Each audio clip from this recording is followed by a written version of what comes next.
Thank you for this welcome address and having introduced the agenda. So let's jump right in. Our first speaker will now set the scene and give us an overall context of the EU as a borrower and addressing the raising challenges of EU's funding toolbox as EU is funding to finance EU policy priorities. And from a markets perspective, over the last 2 years, the EU has become one of the most important issuers in Euro. Currently, 2 main policy programs are benefiting from funding via borrowing, and that is the Next Generation EU Recovery Program and also the Macrofinancial Assistance Plus program to support Ukraine. So what are the main challenges and what is the Commission doing to address them, especially as it borrows on behalf of the EU? Ladies and gentlemen, please give a warm welcome to Johannes HAHN, who's the Commissioner for Budget and Administration from the European Commission.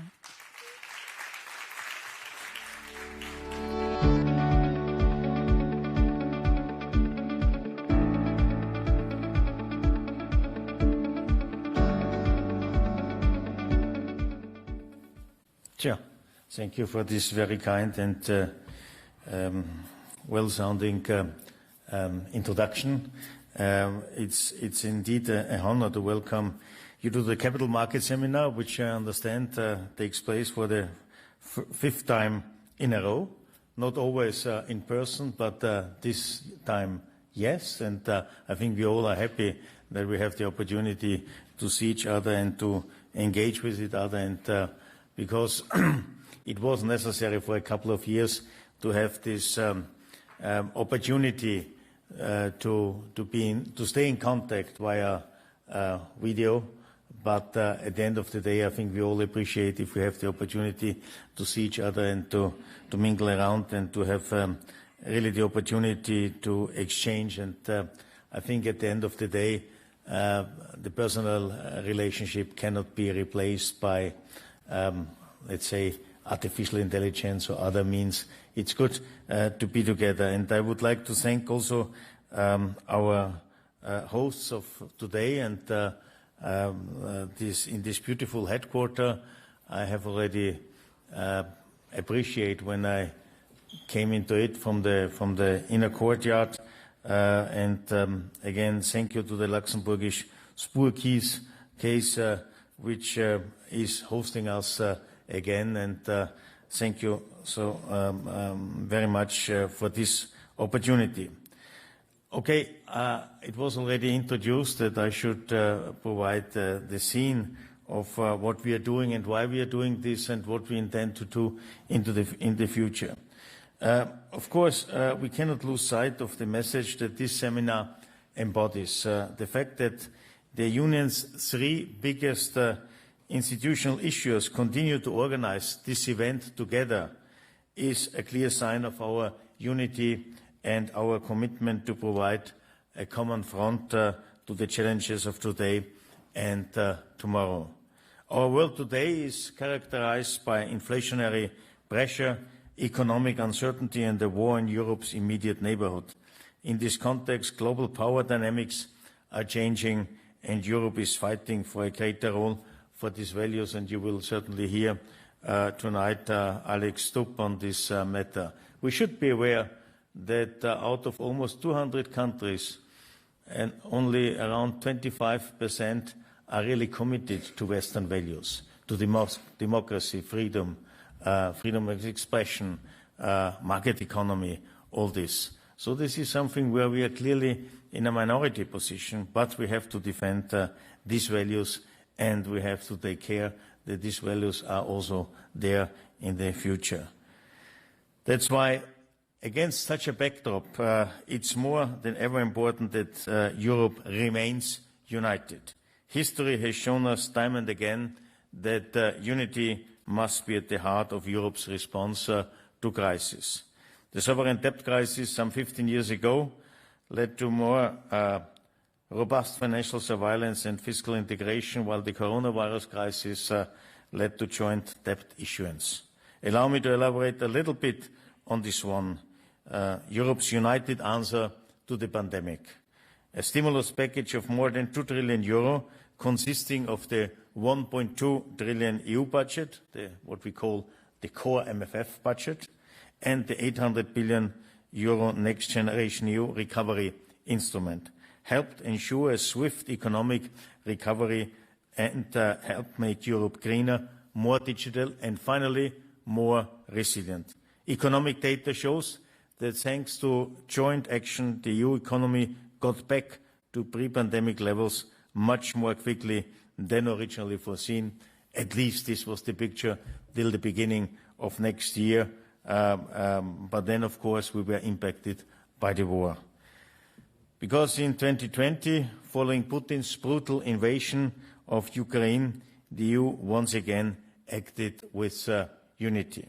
Together, the European Union and its member states provided so far around 70 billion euro in direct and indirect support to neighboring Ukraine, but also to our member states, in particular those who are most affected also by the war. By the way, we have hosted so far more than 5 million refugees, but they have already become part of our society, of our labor workforce, so they are a valuable part of our societies, and we are grateful. But by the end of the day, we would like to offer them the opportunity to return, to contribute to the reconstruction of Ukraine, and this is also something which is clearly in Europe's all over interest. We have put in place powerful sanctions. Some are doubting the effectiveness, but I can reassure you, meanwhile, these sanctions have shown their impact because it affects the technology available for Russia, for instance, to further exploit oil and gas and other raw materials. And this is something where we have clearly shown unity and, may I say, also speed. We have adopted the first sanction package, I have to say, even a day earlier than the US, and usually we are considered to be, so to say, the slow motion variant on the global scene. But here we have been fast. Why we have been fast? Because, unfortunately, I have to say, we anticipated such a development and we started to prepare a possible sanction regime already in autumn 21. For that, at least time, unlikely case, but we were prepared. And unfortunately, it was good that we were prepared. But we also had to diversify as a, so to say, consequence of this war, our energy supply. The Repower EU plan that the European Commission put forward was a strong sign of EU's willingness to end reliance on Russian fossil fuels before 2030 and gain its energy independence. Today, member states, one after another, are rewriting their recovery and resilience plans, and the roadmaps to funding under the Recovery and Resilience Facility at the heart of Next Generation EU. They are adding Repower EU chapters to increase investment in sustainable energy projects. When the Commission, von der Leyen Commission, started in December 2019, we immediately declared that the green transition and digitalization are the top political priorities. At that time, many people thought this is, I wouldn't say theory, but there is not such an urgency and it will not happen so fast. But unfortunately, the pandemic, in terms of digitalization, and now the war, has proven that these two priorities are the real priorities which we have to pursue. And now member states are tough on this. And we have committed ourselves that 1/3 of these 2 trillions should be spent for green transition.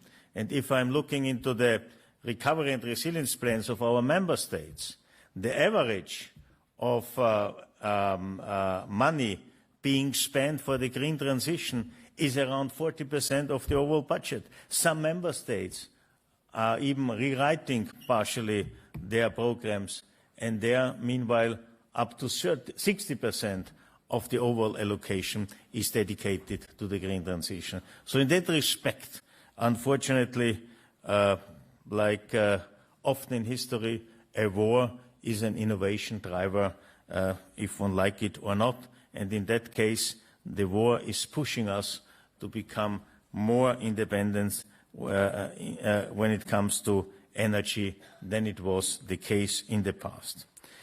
But since we are at the Capital Markets Conference, you will certainly be asking yourself, what is in all this the role of the capital market in this story of unity and togetherness? For the Union, capital markets have been instrumental to securing the funding needed to turn our ambitions indeed into reality. Capital markets funding was central in the Union's response to the coronavirus crisis and Russia's invasion of Ukraine. And capital market funding will remain central to the Union initiatives to support the energy transition. Some details. In 2020, the EU turned to capital markets to finance its SURE program to support jobs in the fallout of the coronavirus pandemic. The idea at that time was to provide in particular those member states which don't have short-time job schemes in place, give them financial means and hence to offer their companies indeed the opportunity to finance short-time working arrangements in order to keep employees on board once the economy is picking up. And for this, we have finally raised 98 billion euro funded via social bonds. And we have seen the positive consequences because so many companies were immediately, once the pandemic faded away, able to pick up because they could rely on their employees and they could rely on the labor workforce. So in that respect, this initiative, this very short-term initiative, has shown very impressive results. The same year, the Union put forward its up to 800 billion euro Next Generation EU recovery instrument. In 2021, the European Commission went to the markets with the first issuance to fund the program and has been active on the market to finance EU's green and digital recovery ever since. Last year, following Russia's war against Ukraine, capital markets were finally very instrumental in financing 7.2 billion euro in macro financial assistance support programs for Ukraine. And the Union will continue to raise funding for Ukraine in 2023 through the 18 billion euro macro financial assistance plus program, of which 7.5 billion euros have already been dispersed. And I can tell you, we will continue supporting Ukraine as long as it is needed in order helping them to win the war and to defend also our values. As a result of these programs, the Union is now one of the largest and most well-established issuers in euro debt capital markets. Whereas in 2019, only 4 years ago, the EU issued only 0.4 billion euro in long-term funding. In 2022, the EU issued 120 billion euro, an increase of 300 times.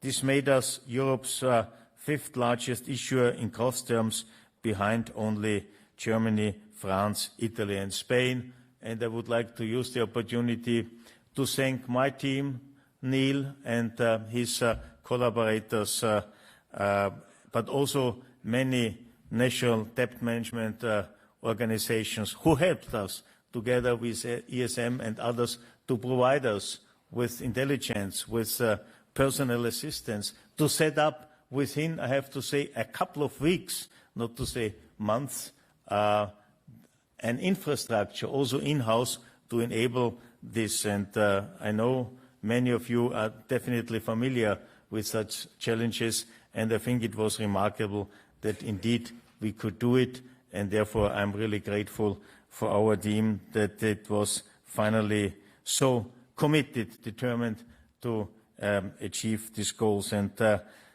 since then we have currently over 400 million euro of bonds outstanding, of which over 40 billion euro are green bonds. These funds are being directed to support reforms and investments that will build strong and more resilient economies across EU member states.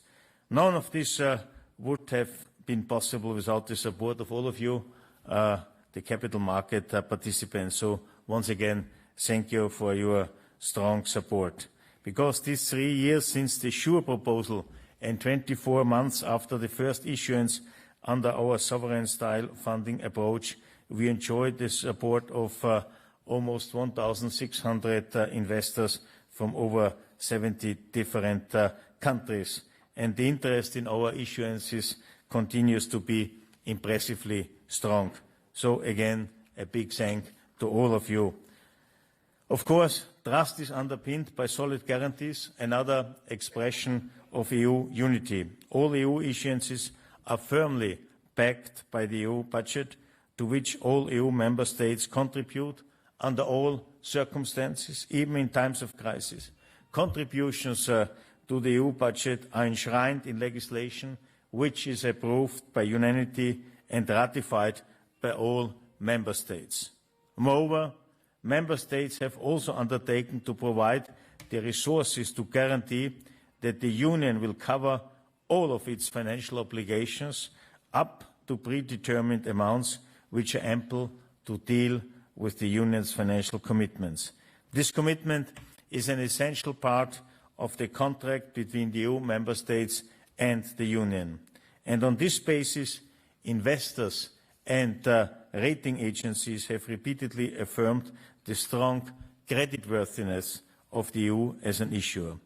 But the increased role of EU borrowing in the capital markets comes also with increased responsibilities for us, the European Commission, to listen to the markets and to continue to evolve as an issuer. This is why, it was already mentioned, in January 23 we launched our unified funding approach, through which the Commission is issuing single-branded EU bonds rather than separately labelled bonds for individual programmes. You will once again notice the word unity here.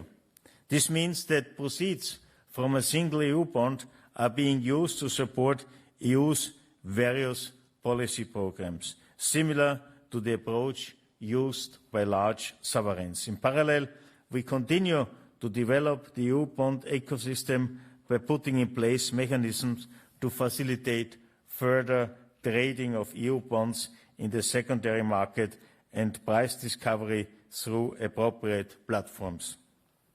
With these measures, we seek to ensure that our continued presence in the markets is reflected in the attractiveness and liquidity of EU bonds. And it was also already said, tomorrow our new General Director, Stéphanie Risseau, will elaborate more on this issue, what are our ideas concerning that in the future. But at the same time, we continue to lead by example the development of the sustainable market. Key to this are next-generation EU green bonds. Becoming the largest green bond issuer worldwide gives us a special responsibility. Green bonds are a matter of trust, I have to say, more than ever. We are working on developing the market not only in terms of outstanding volumes, but also in terms of transparency, communication and the fight against greenwashing. This is reflected in the Next Generation EU Green Bond Framework, which fulfills the well-established green bond principles of the International Capital Market Association. In parallel, our reporting tools allows investors to follow nearly in real time all details of our green bond program and the underlying green expenditures. And by the end of 2023, we will also be issuing our first impact report, which will show what impacts projects funded by NGO green bonds have already achieved to date. So green bonds are much more than a funding tool. They are a clear expression of our commitment to facilitating the climate transition. So let me take stock and conclude what is clear today is that bond issuance has become an integral part in the EU's financing machinery and has enabled an effective centralized fiscal response to successive crises. This has been made possible by the Commission's continuous effort to build an issuance infrastructure equal to that of Europe's largest sovereign issuers, but also by the great support of capital market participants, including all of you gathering here today in Luxembourg. And I know many of you asking me at the roadshows or other opportunities, is this a one-off event or is this something which becomes permanent? You know, there are legal constraints. It's, for the time being, something which will last till 2058.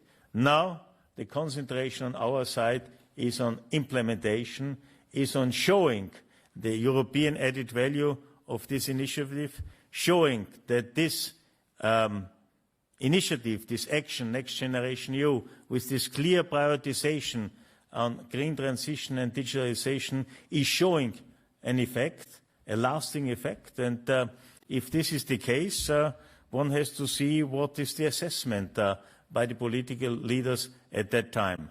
But I think we should now concentrate on this, prove the added value, prove the necessity of this instrument, and let's see how we can transfer this into future reflections to strengthen Europe's economy, Europe's financial market capacities, but also the euro as a global currency, which has, again, also a political impact we should not underestimate in a world of growing competition, in a world of multipolarity, also when it comes to different so-called global currencies. I think it's in our interest as European Union to stay united in different dimensions, to show this unity and to work on the future success of Europe and our standing in the world. Thank you very much.